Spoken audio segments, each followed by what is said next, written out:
بلوری پہاڑوں کے پیچھے ایک ایسی وادی تھی جسے نورستان کہا جاتا تھا، جہاں رنگ ہوا میں تیرتے تھے، پھول گنگناتے تھے اور جھرنے چاند کی روشنی میں کہانیاں سنایا کرتے تھے۔ اس وادی کی سب سے حیرت انگیز بات یہ تھی کہ یہاں 5 خوبصورت پریاں رہتی تھیں: مہرو، نوری، زرناب، شفا اور سب سے چھوٹی لالی۔ ہر پری کے پروں میں الگ رنگ کی روشنی تھی۔ مہرو کے پروں سے سنہری چمک پھوٹتی، نوری کے پروں سے نیلا نور برستا، زرناب کے پروں میں زمرد جیسی چمک، شفا کے پروں میں سفید روشنی جو ہر زخم بھر سکتی تھی، اور لالی کے پروں میں گلابی پھوار جو جہاں جاتی خوشی پھیلاتی تھی۔ ان 5 کو نورستان کی حفاظت کا ذمہ دیا گیا تھا، مگر اصل حفاظت کا راز ایک قدیم خزانہ تھا، جادوئی ہار، جو صدیوں سے نورستان کی سب سے بڑی طاقت تھا۔ یہ ہار اتنا قیمتی تھا کہ نورستان کے موسم، رنگ، خوشبو اور روشنی اس کے دم پر قائم رہتے۔ کہا جاتا تھا کہ جس پری کے گلے میں یہ ہار ہوتا وہ پوری وادی کو اندھیروں اور شیطانی اثرات سے بچا سکتی تھی۔ لیکن ایک صبح جب سورج نکلا تو پوری وادی پر عجیب سی سنجیدگی چھائی ہوئی تھی۔ رنگوں کی چمک پھیکی، ہواؤں کی گنگن مدھم، پھولوں کی خوشبو بے اثر اور جھرنوں کی آواز میں اداسی تھی۔ جب 5 پریاں محل کے مرکز میں جمع ہوئیں تو پتہ چلا کہ جادوئی ہار غائب ہو چکا تھا۔ نورستان کی رانی، جو ہزاروں سال کی عمر رکھتی تھی، اس نے پریوں کو بلایا۔ اس کی آواز بھاری، پریشان بھری اور تھکی ہوئی لگ رہی تھی۔ اس نے کہا، اگر ہار واپس نہ آیا تو نورستان اپنے رنگ ہمیشہ کے لیے کھو دے گا۔ تم 5 کو فوراً اس کی تلاش کرنی ہوگی، مگر خبردار، ہار کو جس نے چرایا ہے وہ اکیلا نہیں، اس کے پیچھے تاریکی کے جنگل کی نحوست بھی ہے۔ پریوں نے ایک دوسرے کا ہاتھ تھاما اور فیصلہ کیا کہ چاہے راستہ کتنا ہی مشکل کیوں نہ ہو، وہ ہار واپس لائیں گی۔ انہوں نے پہلا قدم چاندنی جھیل کی سمت اٹھایا۔ یہ جھیل ہر راستے کا پہلا پڑاؤ تھی، کیونکہ کہا جاتا تھا کہ جھیل اپنے پانیوں میں ہر کھوئی ہوئی چیز کا عکس دکھاتی ہے۔ نہرو نے اپنے سنہری پروں کی روشنی پانی پر ڈالی اور جھیل میں ایک تصویر ابھری۔ ایک دھندلا سا سایہ جادوئی ہار لیے اندھیرے جنگل کی طرف بھاگ رہا تھا۔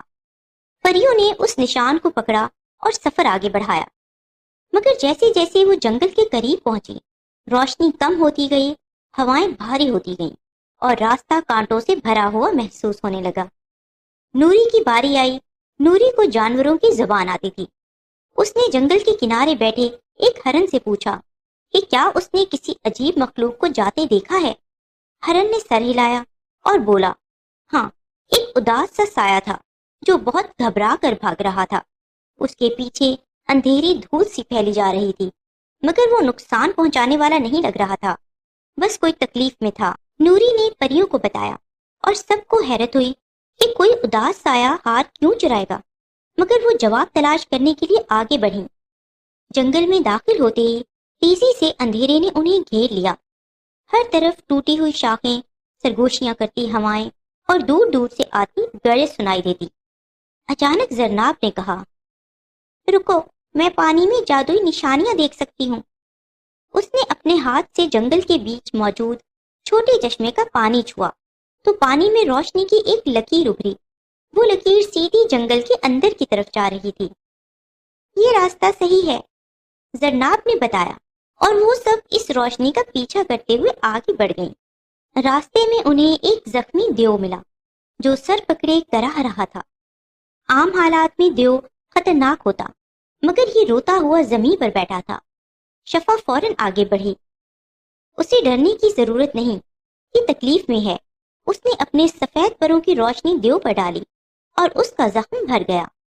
دیو نے حیرت سے ان کا شکریہ ادا کیا اور کہا، میں نے بھی اس سائے کو دیکھا ہے، وہ رو رہا تھا، اس نے مجھے نقصان نہیں پہنچایا، بس راستہ پوچھ کر آگے بڑھ گیا۔ وہ کہہ رہا تھا کہ اسے روشنی سے ڈر لگتا ہے، مگر وہ ہار کی طاقت سے خود کو محفوظ رکھنا چاہتا ہے۔ پریاں اب مزید حیران ہو گئیں کہ کوئی مخلوق روشنی سے کیوں ڈرتی ہے۔ جنگل کی تاریکی جیسے جیسی گہری ہوتی گئی، لالی کے گلابی پروں کی روشنی کمزور پڑنے لگی۔ مگر اس کی خوش مزاجی نہیں۔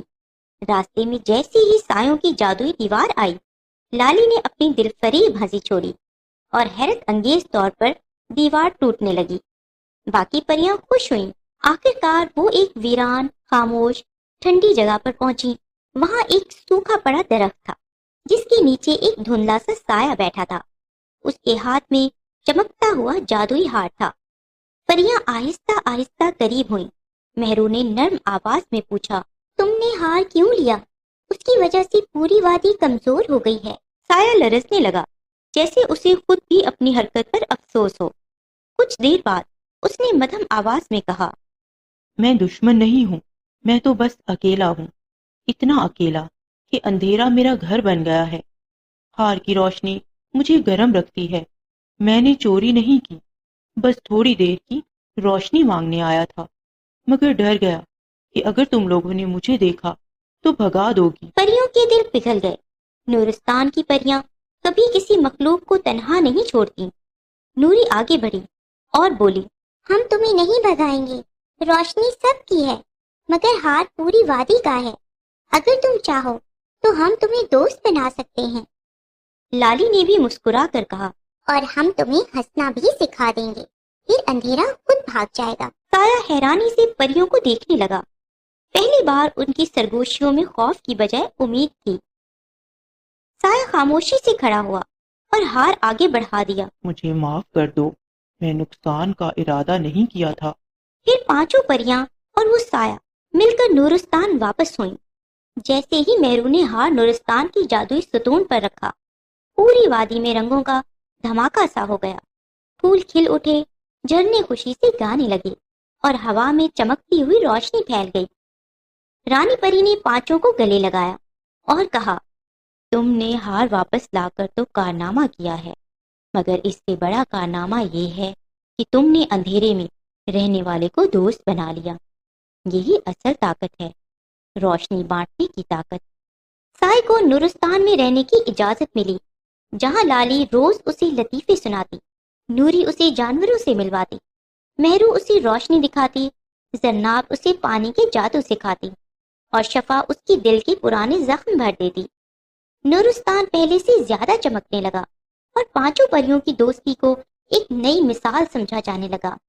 آج بھی جب کوئی وادی کے اوپر سے گزرتا ہے تو اسے 5 رنگوں کی روشنی آسمان میں رقص کرتی نظر آتی ہے، جو ہمیشہ یاد دلاتی ہے کہ روشنی صرف روشنی سے نہیں بڑھتی، بلکہ بانٹنے سے بڑھتی ہے۔